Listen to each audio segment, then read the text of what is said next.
Test 1 2 1 2 1 2.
And actually either view some of my classes that I give at colleges or our seminars so that more people can experience it and hopefully get information. We will not be taking any of your pictures. If your face happens to get in it, and he's going to be real careful, he's going to blur it out. But I'm going to need one volunteer during my presentation, okay? And you will be on the live stream. There's only like 4 people watching it because it's a test. So when I ask for that volunteer, if you don't want to, don't raise your hand, okay? I just have to let everybody know because we're not going to ask anybody to sign releases or anything like that. We're just not going to show you on that, okay?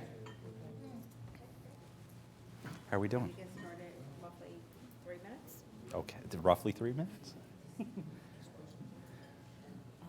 have a couple nasty people with the drinking.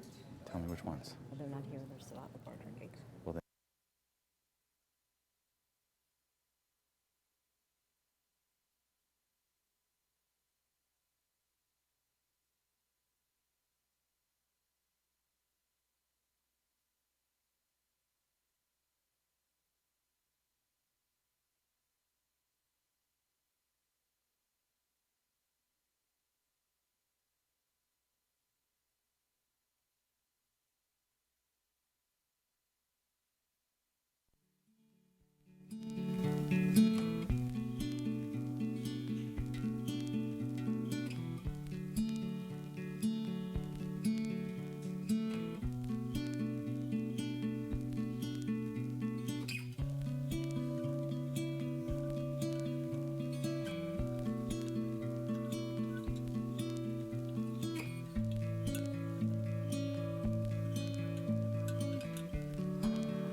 Good evening, everyone.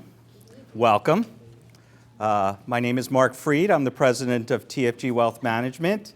And in the invitation that we sent out, my bio and all of that stuff was in there. All of you have taken different roads to get here tonight. Not just Bustleton Pike or Streak Road, but 20, 30, or 40 years of hard work and savings looking forward to that day of retirement. I've also taken an interesting road to get here tonight, and let me share with you a little bit about what that is. My mom was a first grade teacher for 37 years in Margate, New Jersey, where I grew up. And after she retired, and after my dad passed away, a couple of years later, she decided she wanted to go to China. Has anyone here been to China? No, she wanted to go see the terracotta soldiers. And there, this army of soldiers that were created by an emperor 1,000 years ago, that some farmer just dug up one day. Immense army, they couldn't believe it. And she had scheduled to go in October of 2004. She was very active. She was always riding her bike. She was always playing tennis. In August, she had a pain in her hip. And when she went to the doctor, we discovered that it was cancer. And it was very far advanced. Now, when a loved one has an illness, you do everything that you possibly can to take care of them. So we brought her up to Fox Chase Cancer Center, and we went and saw the preeminent doctor, and he told us that she needed a very specific type of test in order for him to even figure out if it was possible to do something. And on top of that, it wasn't going to get paid for because her cancer was so advanced. The insurance company said, well, there's nothing that we could do anyway. And after the doctor left the room, I was sitting with my mom, and she said, I really want the test, but I don't know if I can afford it, which didn't make sense to me. Now, my mom passed away about a month later. There wasn't anything that we could do. My wife and I paid for the test, because of course that's what we're going to do. And then I found myself at home, in the house I grew up, going through my mom's papers, thinking about why she said that. My mom and dad both had a pension. They saved their money. They were frugal, and she should have had enough money. At that time, I had been retired for 4 years. I retired in 2001. I had several companies in the financial services businesses, a mutual fund company, a bank. I once had an insurance company. But primarily, I worked for super wealthy families. The last family I worked for was the Rosenwald family, which are the heirs to the Sears and Roebuck fortune. So I actually got to spend time with my mom before she passed, and that was good. I'm looking through her papers, and I realized what happened. She got horrible advice from her stockbroker. I mean, the investments for her were crazy. They made no sense to me at all. Anyone who had any idea of how to do planning, how to do investments, should have known better. And the reality is, I mean, my mom was a teacher for 37 years. She knew everybody, right? She probably taught his mom, maybe his grandmother, in first grade. He should have taken care of her. But more importantly, I should have taken care of her because I'd been in the financial services industry. And here's the thing. I never talked to her about her finances. I never talked to my dad about his finances. A lot of us don't talk to our children about our finances. And so, you know, we think everything's fine. And I should have, because maybe I could have helped. So after I wrapped everything up, the kids are now in high school, or one's in middle school, the other one's in high school. I was consulting. I was working with some families, but I wasn't doing what I would call my normal 60-hour week. And I was thinking about what should I do next? What is my next adventure? Because I'm not retiring. And I decided that my retirement was this, that I wanted to help people, that I wanted to teach people about the financial services industry. There is a lack of education. In 2009, I was on Fox Business. I've been on that a number of times. And we were talking about financial literacy and the challenges. What you don't know can hurt you. What you don't know will hurt you in retirement. And so I founded TFG Wealth Management, and we started doing seminars and workshops and colleges, and I started writing for newspapers and magazines. And that's what brings me here today with you. And I'm going to make you this promise, because I was talking with some of you and they said, I hope I'm going to learn something tonight. I promise you you're going to learn something tonight. You're probably going to hear things you've never heard before in a workshop if you've ever been to one. I'm pretty certain of that.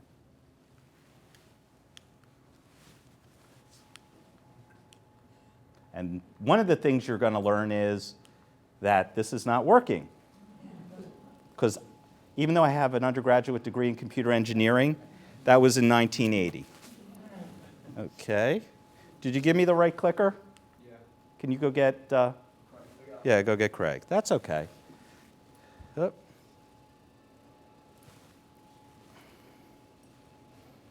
Give me half a second, I apologize.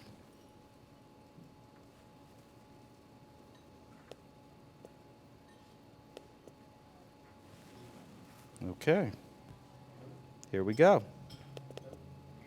It'll get there.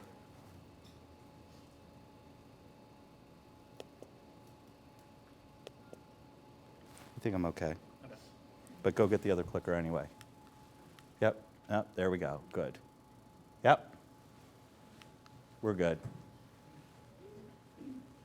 We're going to talk about 3 critical concepts that you need to know to be successful in retirement. And that's what we're going to talk about tonight.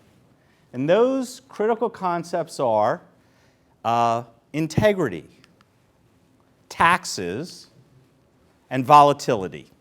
Those are the 3 concepts. Now, in your book, in your folder, there's a booklet.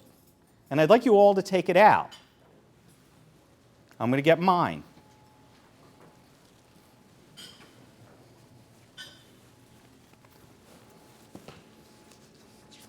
There we go. It looks like this. Does everybody have it? Looks like this. Excellent. If you open it up and you remove this, which is an article that was published in Kiplinger's that I wrote, you're going to see it says notes. Okay? As I go through, I'm probably going to say something like, you might want to write this down. You might want to write everything down. But there are certain concepts. And then we're going to go through this, and as I go through the presentation, going in order, I will talk about different exhibits in here. Everybody okay? Excellent. Good. Okay. All right, folks. Whitewater rafting. Anybody here ever been whitewater rafting? Tell me a little bit about it. It's fun. It's fun? Exciting. You stayed in the boat? Oh, you did. He didn't. But he's here today. It's dangerous. Make sure your life insurance is paid up. Where'd you go? Oh, up in the Lehigh. Okay. Not real dangerous. Okay. But fun. Yeah. And back here, did somebody say they went? Yeah. And sir? Delaware Gap down through. How was that? It was good. It was good? A lot of rocks. A lot of rocks? So when you're in that boat and you're in the middle of the crazy white water, you know, you're bouncing around, you're holding on for dear life, who's the most important person in the boat? Me. You? What are you going to do? What are you going to do for me sitting next to you? Who's the most important person in the boat? The guy steering. And the most important decision you made was before you got into the boat, because who was going to steer, right? Yeah. Right. Well, you know what? That is also the most important financial decision you're going to make when planning for retirement.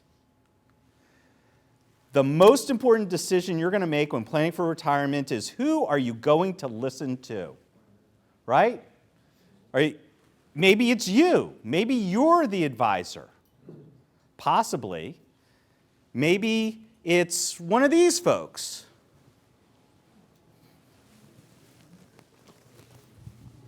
Maybe it's one of these folks. Does everybody recognize, right? Yep. Jim Cramer, Susie Orman, Great Entertainment, Booyah, whatever that is. Or maybe it's Kiplinger's or Forbes or one of those many different sources. That's the most important decision that you're going to make. And let me explain to you why it's the most important decision. And this is the point where I need a volunteer. Does anybody want to volunteer to come up? Sir, would you volunteer? Would it be a problem if you came up? You don't want to. No problem. Okay. Yeah, come on up. Okay. All right. I have to ask you, and I do only choose men for this because of this question. How old are you? 58. 58. Okay. Take this into your hand, and when I get to 58, tell me to stop.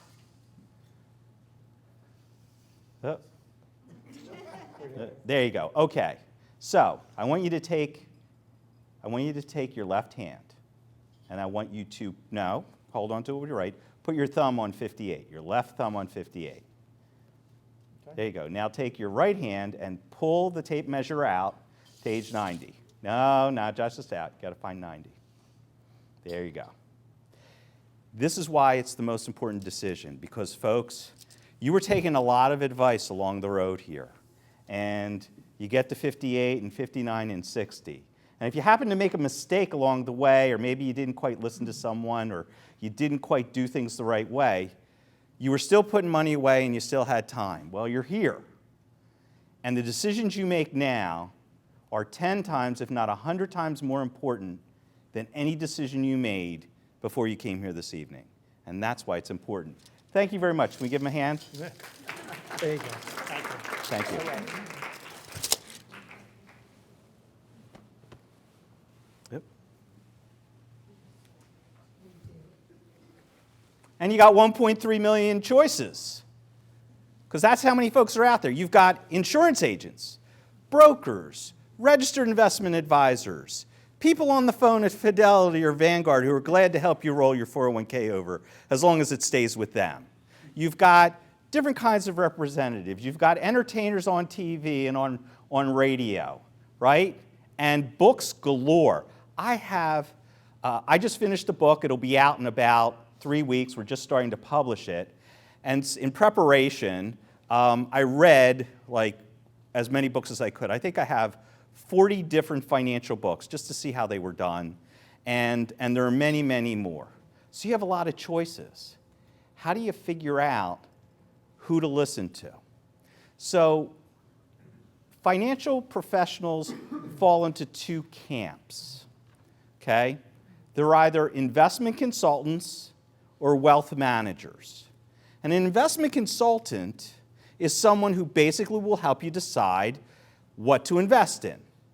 Whereas a wealth manager will look at a lot more than just your investments. In addition to that, there are two standards that advisors are held to.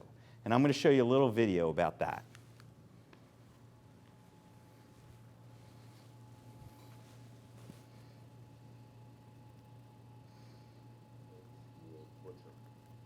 Where you walk in, and there's a bunch of guys, no glove, big white aprons, and there's Frank, and there's Stevie, and there's Mikey, and these guys are more about meat, and more about animals, more about cooking the meat than any of us will ever learn.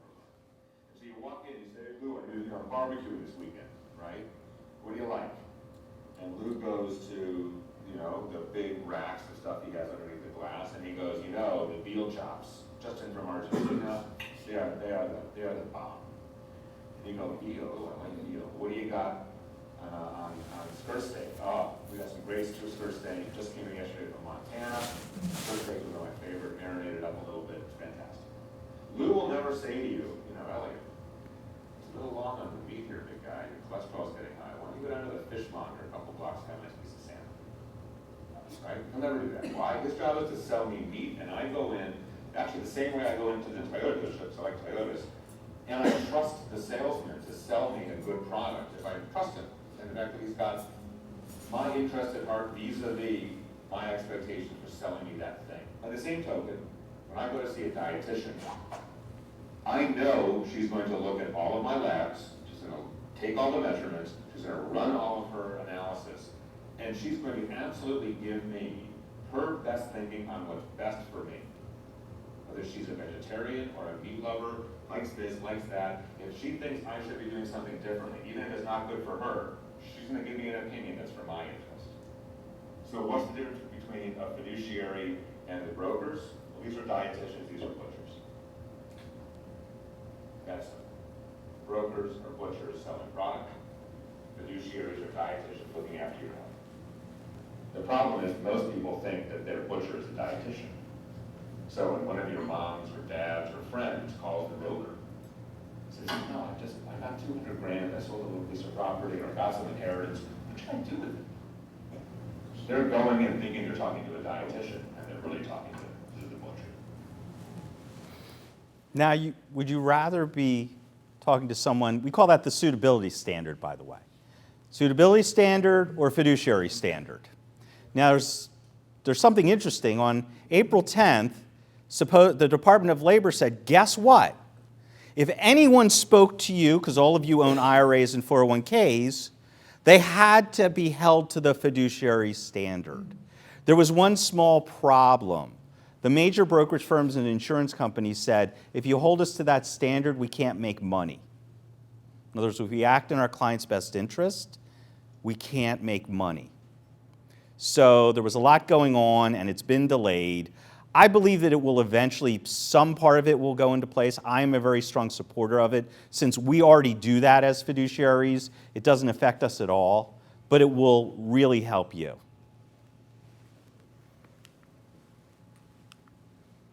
So, number one is integrity. Anybody know the definition of integrity? Honesty? Okay. I just got back from Ireland. When you go to Ireland, they tell you about all the poets and writers and C.S. Lewis. So, integrity is doing the right thing even when no one is watching.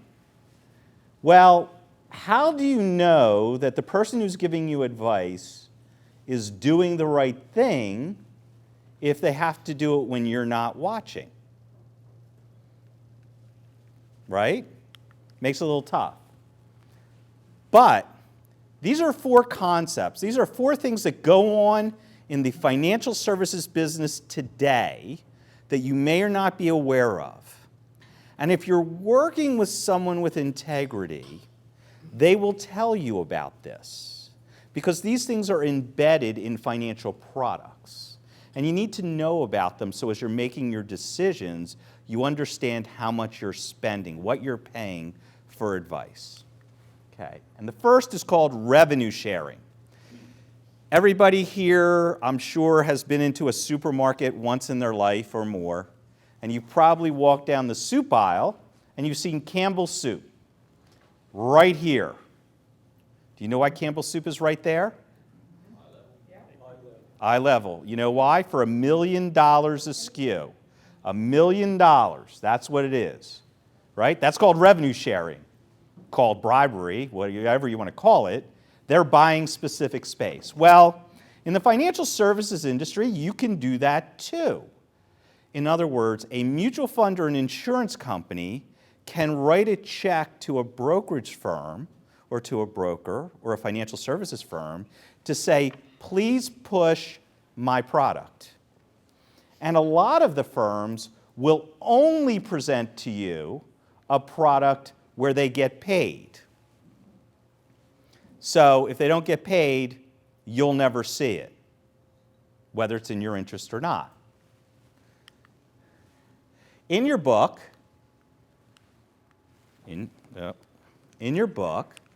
you will see this. This is the Edward Jones Revenue Sharing Agreement. Now, Department of Labor changes would have made all firms actually put that in a separate contract that you would sign. Right now, if you work for a brokerage with a brokerage firm, you were probably given a disclosure document, and on page 157, it would have told you that. I mean, in this particular case, American Funds pays Edward Jones $50 million a year to make sure that they sell American Funds. So, and that money then filters back through to whomever you're talking to there. Now, if someone's working for Edward Jones, they could be a really great advisor, and they want to do the best for you, but they should probably tell you, by the way, I'm limited. I'm going to find you the best within what I have, and I believe in it, but understand, here's how it works, and here you go. And in fact, just to show you in the soft dollar arrangement, this is Merrill Lynch. And I invited Merrill Lynch to give a presentation to a charity that I sit on the board with and asked them to present. And the Merrill Lynch advisors came in and they presented. If I was on the board, I can't actually manage the money. And they came in and they presented it. And this is a soft dollar arrangement. Does everybody see BlackRock over there? Does everybody know who BlackRock is? Big mutual fund company, right? Okay, you see Morningstar?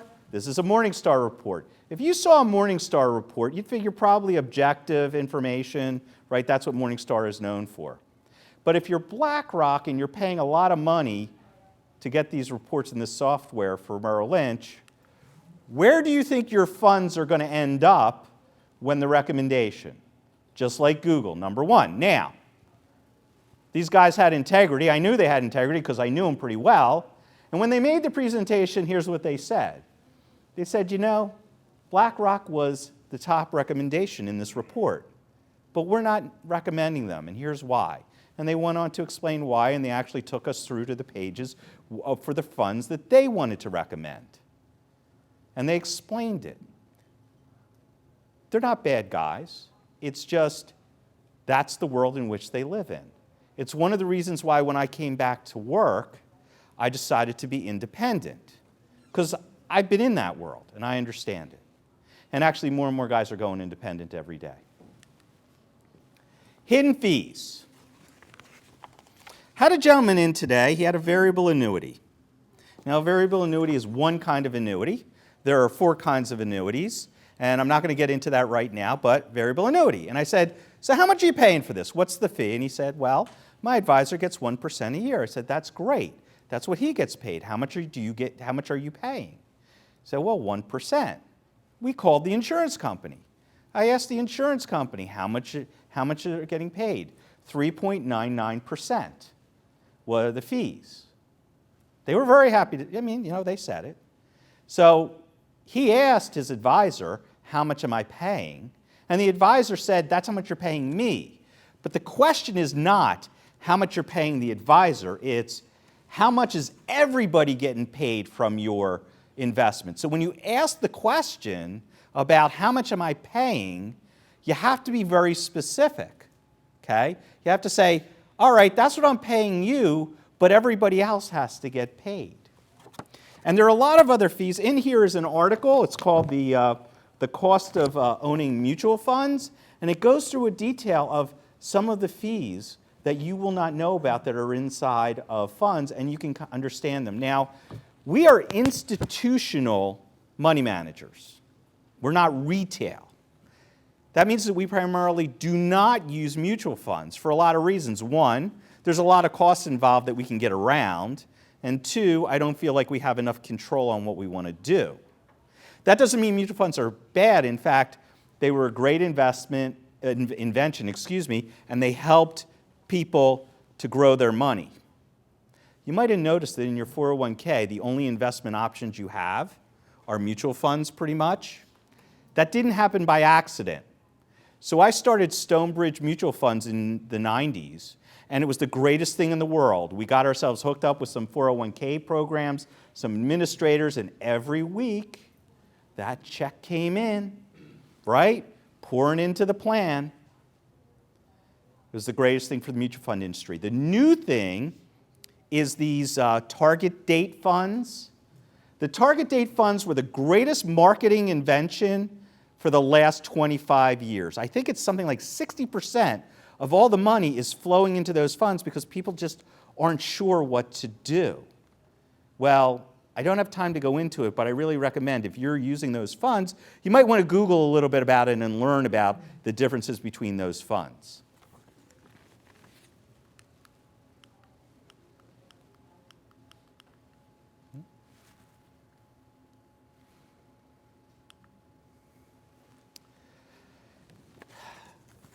In my office, I have 2 things.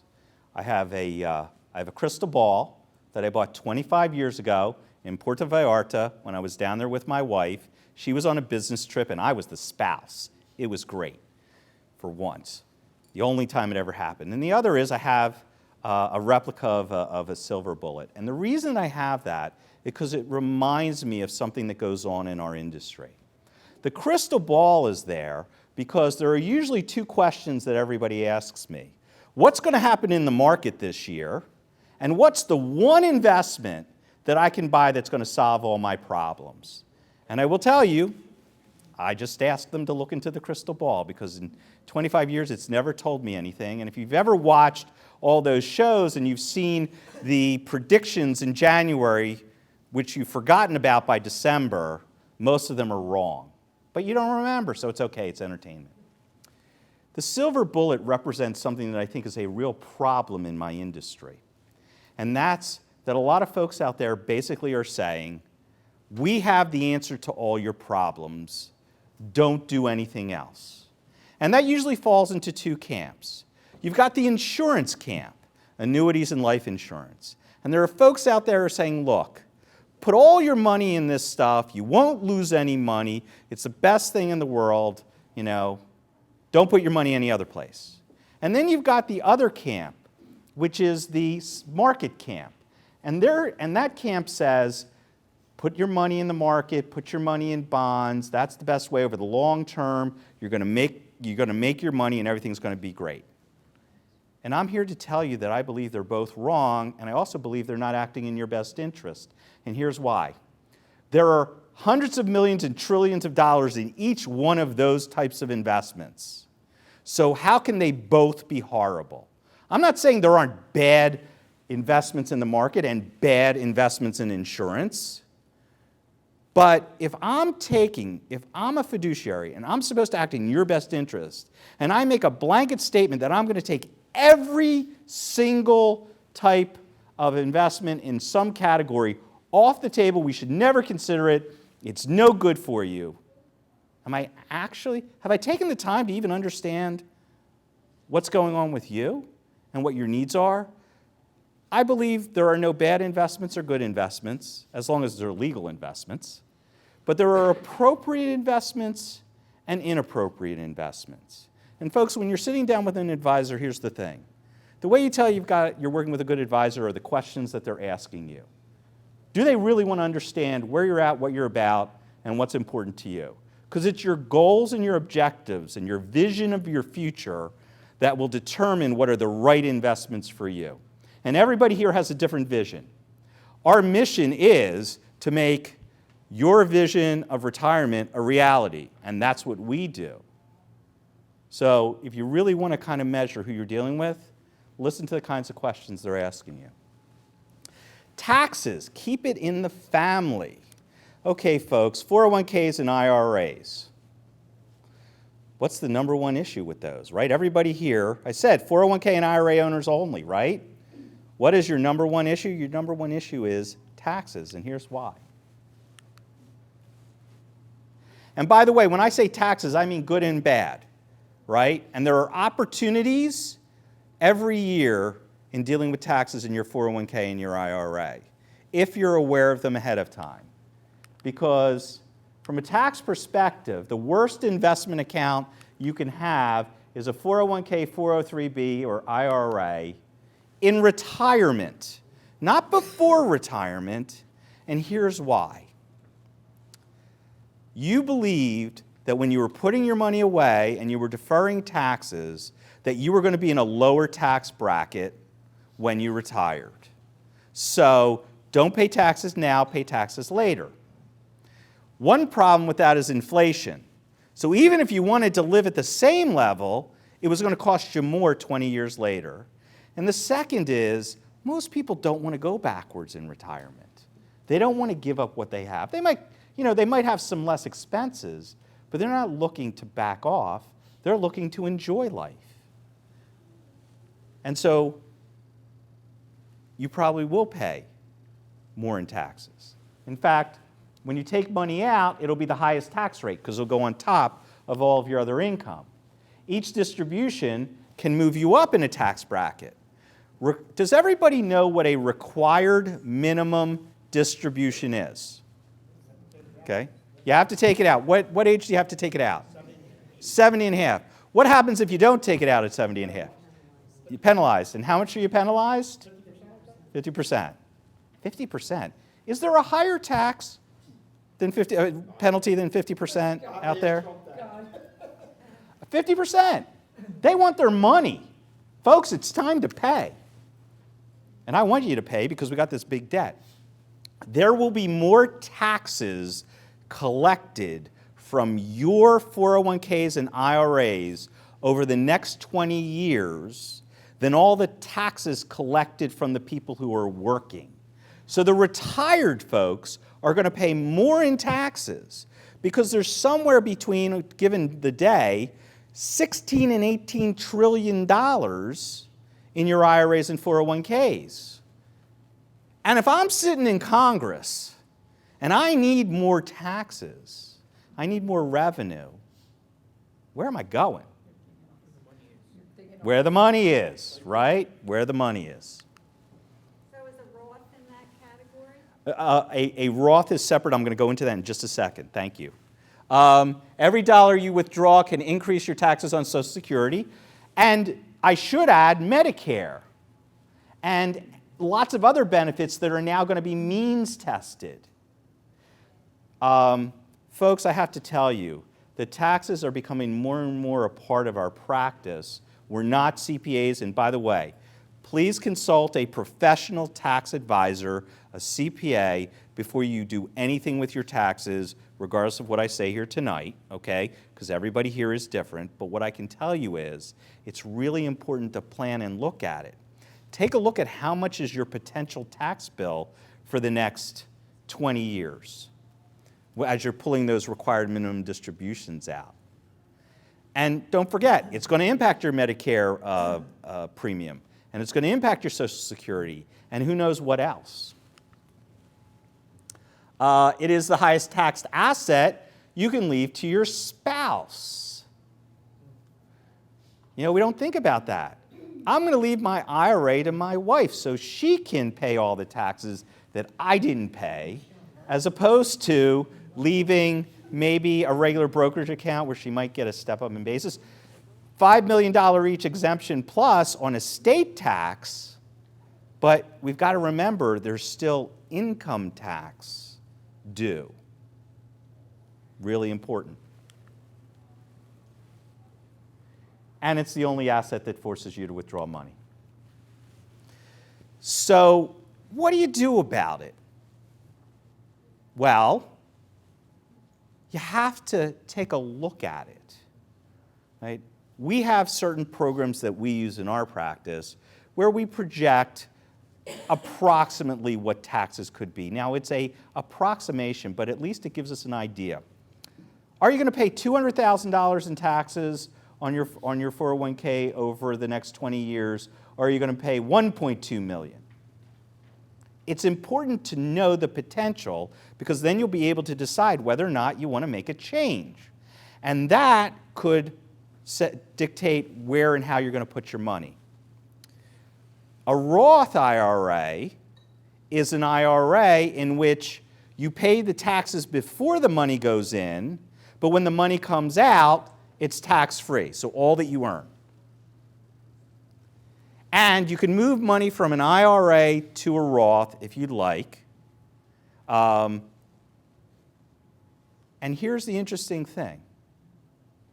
There are times where it's very beneficial to do that. But you have to be aware of it. And let me give you an example.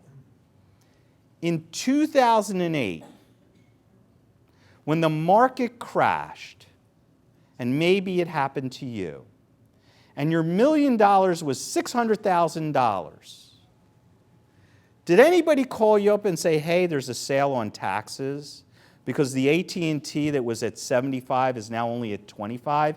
And we know it's going to go back up to 75, but if you move it over now, you're only paying taxes on $25. In other words, discounted assets are a fabulous asset to move from an IRA to a Roth. Again, it's complicated. I'm just giving you a small slice.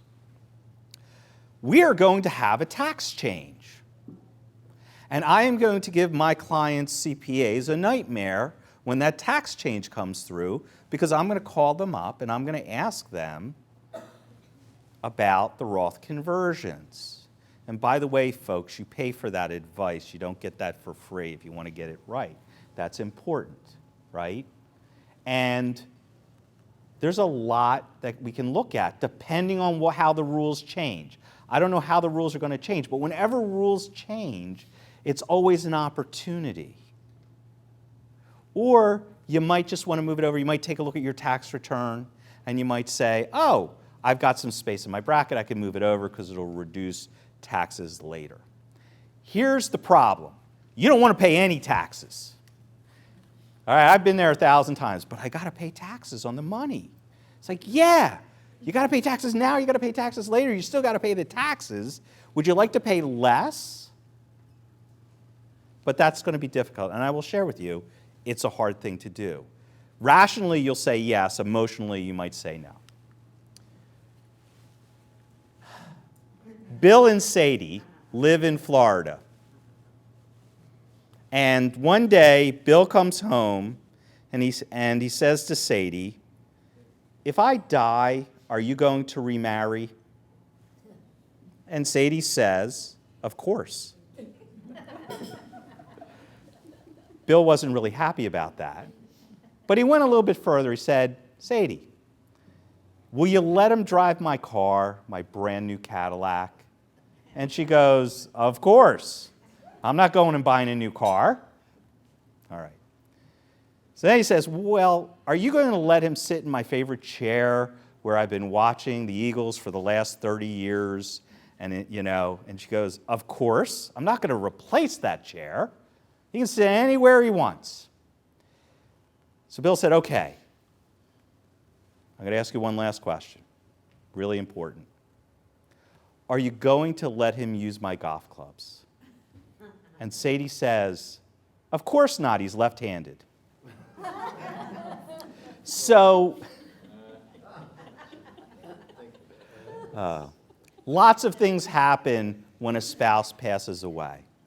But one of the biggest things that happens in financial world is, one, you lose a Social Security. Everybody knows that. When one spouse passes away, you lose the lower of the two, right? That plays into making Social Security decisions, by the way. It's not just how much money you're going to have in your lifetime, but it's how much money you want to generate when one of you dies. But the second is even more important. If, unlike Sadie, you don't get remarried, you will now be paying at a single tax rate, not a joint tax rate. And the reason that I bring this up is because I believe that there's a flaw in the financial planning software. They don't consider that. They don't put that in. And so you might think that your financial plan is great and everything's wonderful, but 20 or 30% more in taxes and a loss of a Social Security may not be the best thing if you haven't planned for it. So it's really important when you're doing your planning and you're looking at your Social Security, which is very critical with income planning, that you make sure if you're sitting with someone that they're taking that into consideration, that you're looking at that options. Because folks, we hope for the best, but we plan for the worst, right? Because if everything's going great and the market's terrific, I'm a genius. But that doesn't happen forever. There's going to be times where it's going to be difficult.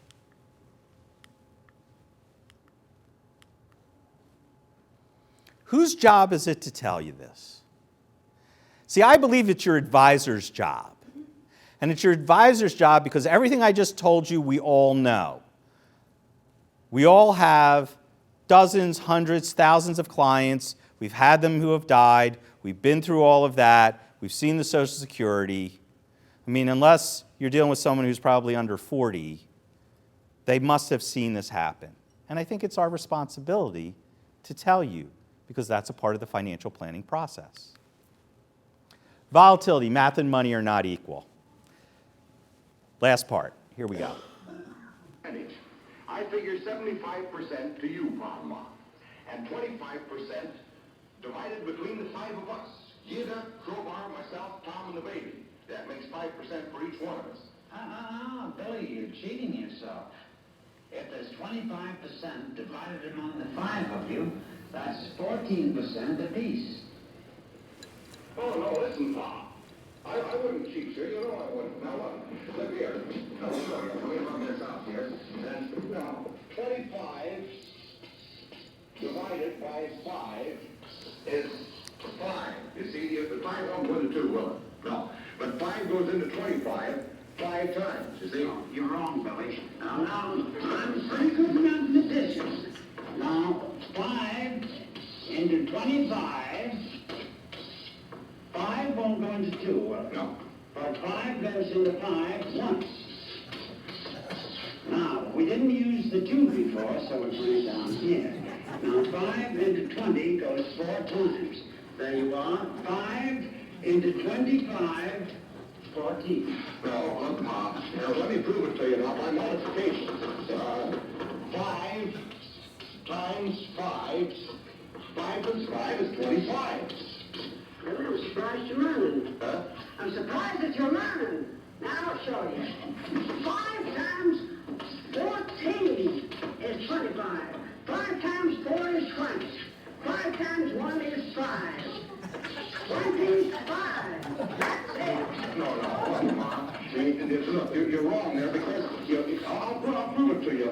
We'll sit down 5 14s here. 14, 14, 14. There. Now I'll prove to you by addition that 5 14s is not 25. 4, 8, 12, 16, 20. 21, 22, 23, 25. There you are. Better brush up, Billy. I don't want to see you boys cheated.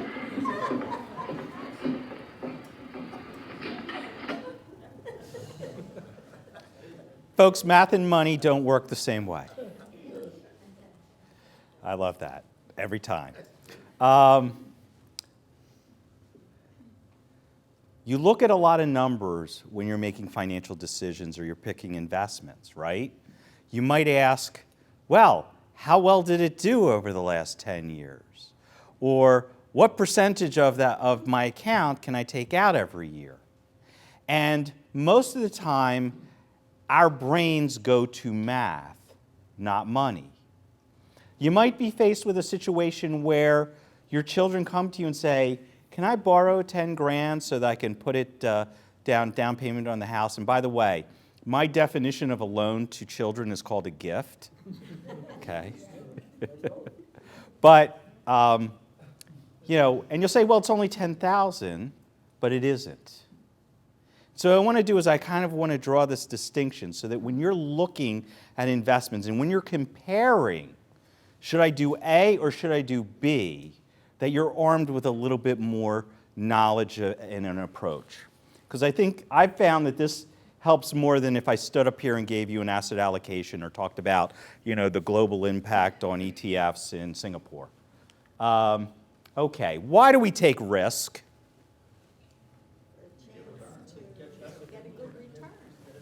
Yes, a chance. I love it. It's like most time they say good return or make money. A chance, right? A chance. So what happens is you say, wow, I've got a chance to make 7% a year. We all know past performance is no indication of future results, right? We've seen it 1,000 times and nobody believes it. Everybody says, wow, it's made 7%, it's going to make 7%. Let me ask you a question. Have you ever asked what's the worst case scenario? In other words, for me to make 7% a year, what could possibly happen? Could I lose 25% 1 year?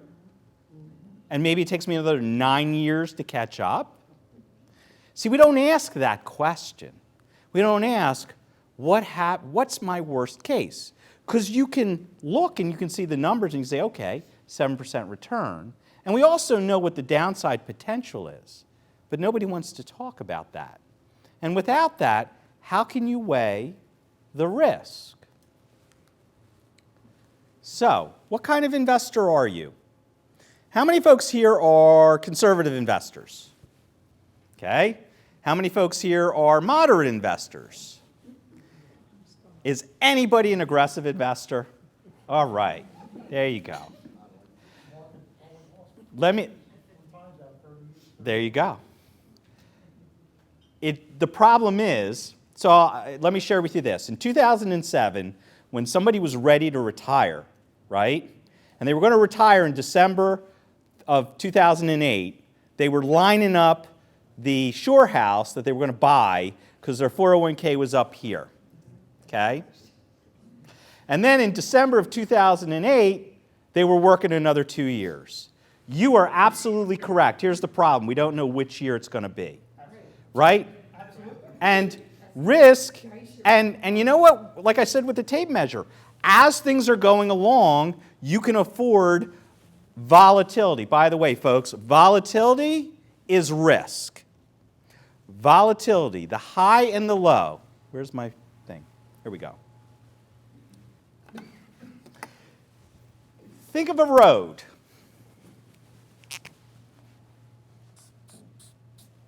The dotted line in the middle of the road is the average return. Okay? The shoulder is the volatility or the wobble, I like to call it, right? Minus 30% to plus 30% to make 7%. Every year, your return, if you took this investment, is going to fall somewhere in here.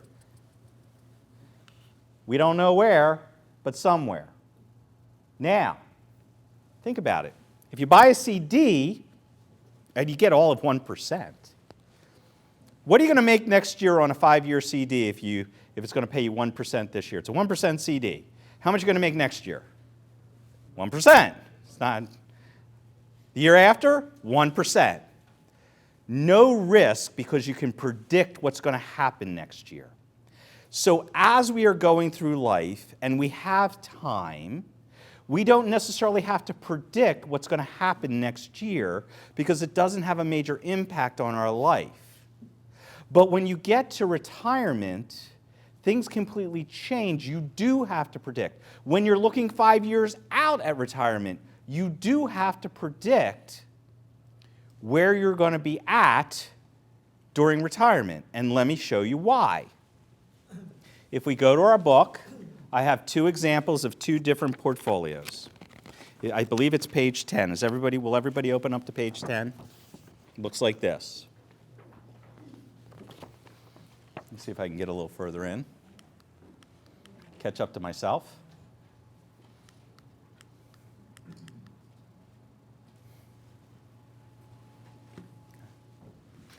Page 10. 2 portfolios. Both portfolios have the same arithmetic average of 6.4, 6.03, 6.04%.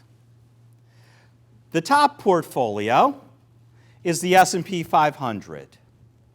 The bottom portfolio is what we call a risk neutral. It's not important what that means. It's just basically attempting to not get too much of the highs and too much of the lows.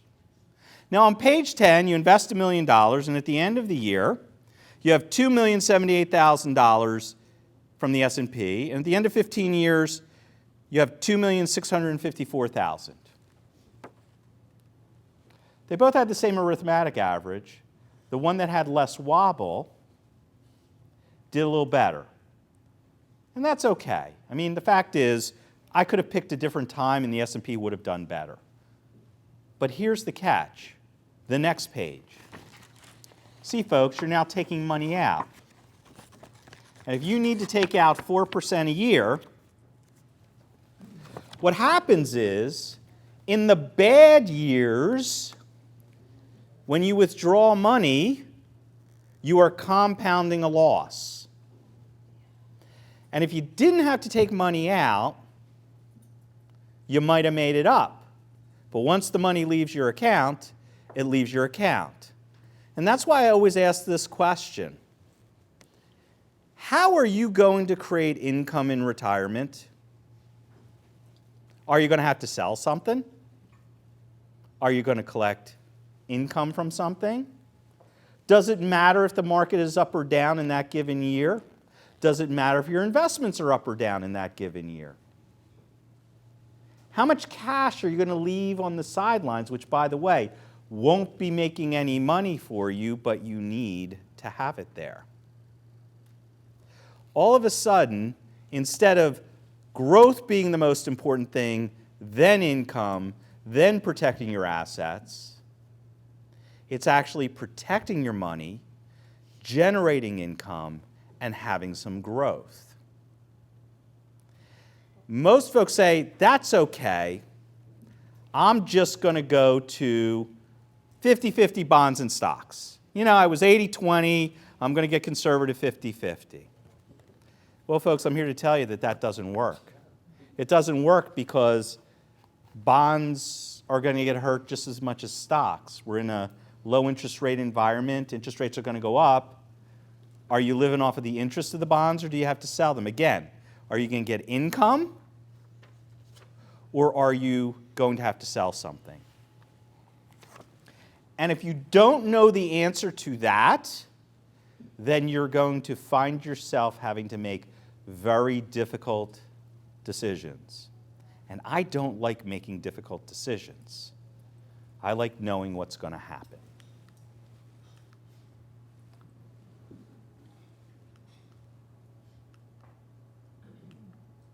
Folks, focus on volatility. Know the volatility in your portfolio. Okay? Now, you would say, what kind of investor you are? Well, I'm an aggressive investor. What does that mean? Well, when you take a risk questionnaire, it'll mean you can tolerate a 20% loss, let's say, right? That's what they do with the risk questionnaire. But the real question is, all right, I have this aggressive or this moderate or this conservative. How did those investments do in 2008? What'll happen if the market goes down, or if interest rates go up, or if the price of oil changes? What's going to happen to my investments? Just because I can tolerate 20%, maybe it's going to go down. We had a gentleman in today, and he considered himself an aggressive investor, and he was really well positioned. I said, that's terrific. On this sheet, you told me you didn't want to tolerate more than a 10% loss, and I'm telling you that you have the potential of having a 50% loss if the market turns the wrong way. And he looked at me like, what do you mean? And then we brought out the data and we showed him exactly how that all worked. But he was an aggressive investor. The thing is, you have to connect this and this, right? You have to put it together. Because we think one way and we feel another way. It's called behavioral economics. And if they don't match up, that's when you get into trouble. And it's just understanding where you're at. And it's just having whoever you're working with tell you what's going on. You can understand it. It's not that hard. So how much risk are you taking? How much risk do you need to take? Does everybody here know how much you need to make to realize your vision of retirement? We have a client. Fabulous people. Crack me up. They're from England. Actually, they're not. They're from Scotland. They are very conservative. They came in, they only needed to make 2% on their investments to have everything they wanted for the rest of their life. And we're like telling them to spend their money. Like, really, you can take that trip. Take a nice trip. 2%. Now, they don't want to make 2%. They want to make more than 2%. But when you know that number, now you can compare it to the risk you're taking. If I only need to make 5%, but I want to try and go for it, and this investment over here could possibly make me a 10% average or cost me, now you can say, all right, maybe I'll take that risk over there, but I'm going to over here be a little bit more conservative. It's a number you need to know in order to make good decisions. So, 3 things you need to know about risk are, number 1, capacity. And capacity is how much risk do you have right now in your portfolio? Not what you think you have, but what do you have? Number 2, your attitude. If I put down on a piece of paper the value of your portfolio, $1 million, and I said to you, at the end of 1 year, what's the lowest you want to see your accounts go? If it was $900,000, would you be okay? If it was $800,000, would you be okay? If it was $700,000, how would you feel? There's a number there. That's your attitude. And the third is need. And if you know those 3 numbers, you're 3/4 of the way there making really good financial investments. Because now you can just ask about the investments and you can compare it to what you need and what you feel, and you can match them up. Integrity, keep it in the family, math and money are not equal. 3 concepts that when I put this together, I thought, these are 3 things I wish I told my mom if I was going to, sit down with her. What would be just 3 things I wanted to tell her? Our mission is to help you make your retirement a reality. That's what we do. We just happen to be called investment advisors. Folks, you're on that road. And the problem is this is what most of you have seen and have been told about up till now. And you've just thought that retirement is a destination. It's not a destination. It's just a stop along the road. And I want to tell you that the other side of that little garage, which is a pass-through, completely different issues. Completely different issues than you've been used to dealing with. It's one of the reasons why we specialize in this particular area. In the back of your book, you'll see this. Okay? I call it a wealth strategy. These are the issues that you need to remember. These are the issues you have to have an answer to. First thing you have to do is solve for income. Then you got to figure out how you're going to deal with inflation, taxes, risk, health care and long-term care, and estate and legacy. That's what a wealth manager does. An investment consultant might deal with risk. They might go into income. Folks, when you're deciding on what kind of advisor you need or what kind of advice you need, you have to figure out what kind of advice you want to get. You may only want to talk to an investment consultant, or you might want to talk to a wealth advisor.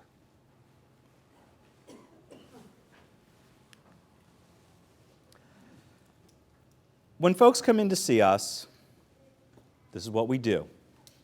And I would suggest that this is what you should do. Imagine the future. Have you talked about what retirement looks like? Have you decided what you're going to do? I was told by my wife that we'll be living wherever her friends are living in retirement. I said, okay, I'll be living here because I'm not retiring, and I'll come visit you, whether it's Florida or Arizona, I don't know. This is probably one of the big things that we spend a lot of time with our clients up front. Define the present. You got to know where you are before you can figure out where you're going. Strategy to get there, dealing with all those 5 issues. And then manage, adjust, and monitor. If you have a financial plan, when's the last time you looked at it? We believe you have to look at your financial plan every year. It has to be updated. So everybody gets a plan in our practice, and every year when folks come in, we update it and we look at it. It's a wonderful thing. It tells you where you're going, and it lets you measure me to see how well I'm doing. Right? We've set it out, and you got, okay, that's where it is. We're on track. Or we're not on track. I believe in accountability. So folks, if some things that I've spoken to you about tonight have piqued your interest, if you want to learn a little bit more about your situation, if you want a second opinion, we invite you to come in and visit. In your pamphlet, in your folder, there is this document here. The first thing that I'm going to ask everybody to do is fill out the top if you haven't filled it out already. We need you to fill out the top. It's in the back in your folder. I have to get one of these from every couple, and I need that information so that I can put it in a file, and when the regulators come in and they say, you bought 42 dinners, I want to see the 42 people, right? Or else what? I'm having a big party with my family. So I need that from everybody. Now, if you're interested in coming in, there are topics here, and then there are times at the bottom that you can circle, and we'll come around and we'll collect them. But before you do that, I think it's important that you understand what's going to happen. Here's what we do. Because you came and listened to me, and I appreciate that, and I probably ran a little longer than I thought, and dinner will be here in just a second. We will do a retirement income analysis We will determine your need, right? That number. What do you need to make? We will do a portfolio risk analysis. We will determine the wobble, the high and the low, the capacity that you have. We'll do an investment cost analysis and let you know how much you're paying. And by the way, this will all be in writing, because I believe in things being in writing. We will look at your RMDs. Now again, we're not CPAs, we're not tax, but we'll take information, we'll run a report, it's an estimate, but at least you'll begin to get a feel for what we're trying to figure out is, do you got a problem or do you not have a problem? So, if that sounds like something that you might want, circle a time, come in for an appointment, and we'll go over that with you. And by the way, it's complimentary. We don't charge anything. And you might say, well, why do you do all that stuff? Because I don't think anybody does all of that. And the reason we do it is, remember why I did this? This is my retirement. I want everybody here to have a fabulous, terrific, financially secure retirement, whether you become a client or not. That's why we do this. I will promise you two things. Number one, you will know more about your current financial situation than before you walked in the door. You'll know something important about where you're at. And number two, because of that, whether you become a client or not, you will make better financial decisions. And that's the goal. Take a minute to fill that out. I appreciate you listening, and thank you very much. I'll come around.